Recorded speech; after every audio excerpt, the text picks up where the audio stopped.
Hello.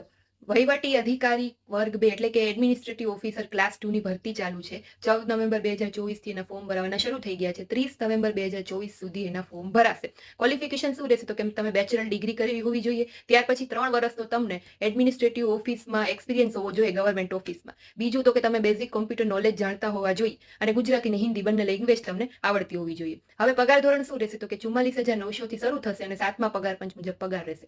Age limit તો કે 38 વર્ષથી વધારે ઉંમર છે હોવી ન જોઈએ. બાકી જે છૂટછાટ મળે છે અમુક કેટેગરીમાં એ તમે પીડીએફમાં જોઈ શકો છો. બીજું તો કે એક્ઝામ કેવી રીતે રહેશે? તો કે સૌથી પહેલા તમારી પ્રિલિમ છે, માર્ચ 2025 ની આજુબાજુ પ્રિલિમ યોજાશે. 300 માર્કનું ટોટલ પેપર હશે, 180 મિનિટનો સમય હશે, જેમાં 100 માર્કનું સામાન્ય અભ્યાસક્રમ અને 200 માર્કનું પોસ્ટ રિલેટેડ એટલે કે સંબંધિત જે વિષય હોય એને લગતું પૂછાશે. અને એમાં તમારે મિનિમમ 15% લઈ આવવા ફરજિયાત છે. જો 15% થી ઓછા આવશે તો તમને ઇન્ટરવ્યુ માટે એલિજિબલ નહીં થાવ. એટલે આની આ જે પીડીએફ છે આખી, એવું મારી ટેલિગ્રામ ચેનલમાં પણ મૂકી દઈશ, તો ત્યાંથી પણ તમે વાંચી શકો છો.